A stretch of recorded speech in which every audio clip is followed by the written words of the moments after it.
At para naman sa ating latest satellite images as of ngayong araw, so makikita natin dito sa ating latest satellite images itong patuloy na pag-iral ng southwest monsoon o yung hanging habagat sa buong bansa. Sa kasalukuyan, wala pa naman tayong minomonitor na low pressure area, pero may minamataan tayong mga cloud clusters o yung mga kumpol ng kaulapan dito sa silangang bahagi ng Visayas, Mindanao area. So, patuloy natin ito minomonitor. Sa kasalukuyan, hindi pa naman ito low pressure area.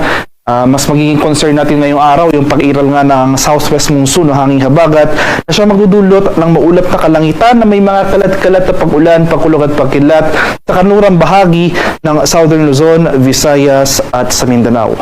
Samantala, sa Metro Manila at malalabing bahagi pa ng ating bansa ay bahagyang maulap hanggang sa maulap na papawirin ang ating inaasahan. Sasamahan lamang yan ng mga pulupulong pag-ulan na may pagpulog at pagkilat na dulot ng thunderstorms.